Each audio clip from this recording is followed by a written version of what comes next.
Тынар Курбаналиев өзүнө карата айтылып аткан сын пикирлерге жооп берди.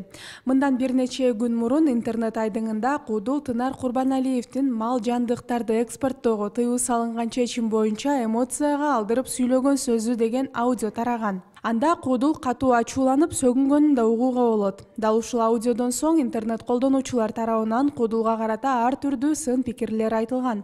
Тынар Курбаналиев тарап кеткен аудио боюнча түшүндүрүп, элден кечирим сурап, видео кайрылуу жасады. Элибизде жаңылбас жаак, мүдүрүлбөс туяк болбойт дешет.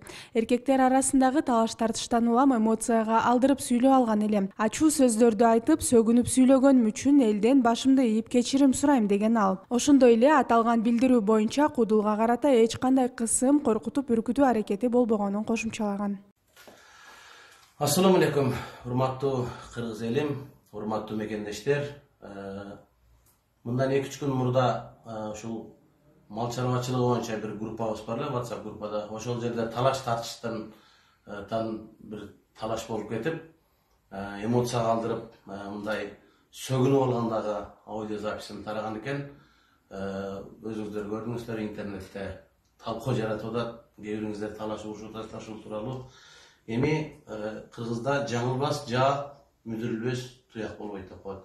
Ачуу үстүндө эмоцияга алдырып ошол жерде уят сөз сүйлөп сөгүнүп алганым үчүн мен жалпы кыргыз элинен баарыңыздардан башын ийип кечирим сурайм. Кыргыз эли кечиримдүү келген, ошол кеткен кемчилигим үчүн дагы бир жолу баарыңыздардан кечирим сурайм. Бул жерде эч кандай коркутуу, үркүтүү, кысым болгон жок. Мен ошол аудио записти угуп, көрүп, агаларымдын, досторумдун, жалпы эле сиздердин берген кеңешиңиздер менен ушул видео кайрылманы сиздерге жолдоп коеюн дедим. Эми жигитчиликте, эркекчиликте болуп калат экен. Кээде сөгүнүп алат экенсиң, кээде бирөөдөн сөгүш угуп калат экенсиң, кээде бирөөнү урушасың, кээде бирөөдөн урушуп угуп каласың. Эми сөгүнүп алганды муну мен мырзалар, эркектер туура түшүнөт деп ойлойм, бирок бул жерде жалаң эле эркектер эмес, жалпы айымдар, жалпы кыргыз элине болгон кайрылуум болуп атат. Ошон үчүн ошол кеткен мүчөлдөштүк үчүн дагы бир жолу кечирим сурайм. Ишиңиздерде ийгилик болсун, барчылык болсун, токчулук болсун, молчулук болсун.